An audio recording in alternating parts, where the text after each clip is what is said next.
মামুনারে কি খবর মামু? এটা একটা সদরে, ফেনী সদরে, মানে এগুলো আসলে দেখাচ্ছি না ভিউ, বিষয় এটা না, এটা আর বুঝার বাকি থাকে না। এটা কি পরিমাণ পরিকল্পিত। মহিপাল থেকে আপনি একটু ভিতরে ঢুকতেছেন, আপনি বন্যায় ডুবে যাচ্ছেন। এই পাশের মানুষগুলো অবস্থা দেখেন। এটা আমি একটা টাউনে আছি। আল্লাহ মালিক, তাওয়াক্কুল একমাত্র আল্লাহ। বেশি বেশি দোয়া করেন যাতে আল্লাহ তাআলা আমাদেরকে উদ্ধার করে। ফেনীর অবস্থা খুবই ভয়াবহ। সদবপুর এবং সবচেয়ে বেশি যারা আসতেছে ওরা কোন জায়গায় যাচ্ছে? ফুলগাজী,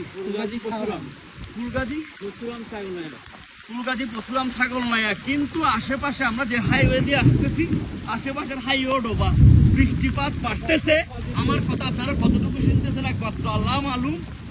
আপনারা এখন সমালোচনা আলোচনা না করে, কে করিম সে করিম এসব চিন্তা না করে আপনারা নিজ নিজ জায়গা থেকে ফান্ডিং কালেক্ট করে পরে যাবা। এখানে ফান্ডিং কালেক্ট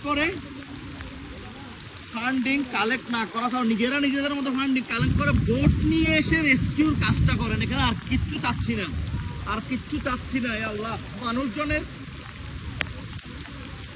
আমি তো শহর থেকে আসছি, বিগত রাতগুলো আমি খুব ভালো মতো ঘুমাইছি।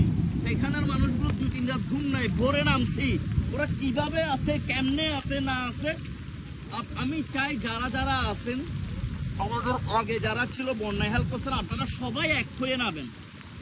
এখানে বিভেদ করিয়েন না, ঝামেলা লাগাইয়েন না, বিকাশ টিকাশ এসব নাম দিয়ে কিচ্ছু করিয়েন না। যেমন আমাদের টিম গঠন করছি আমরা চট্টগ্রাম থেকে, আমাদের মেয়েরা সব মিলাই।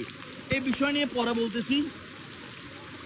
আপনারা বিষয়গুলো বুঝেন, বুঝে আমল করেন, বেশি বেশি দোয়া করেন।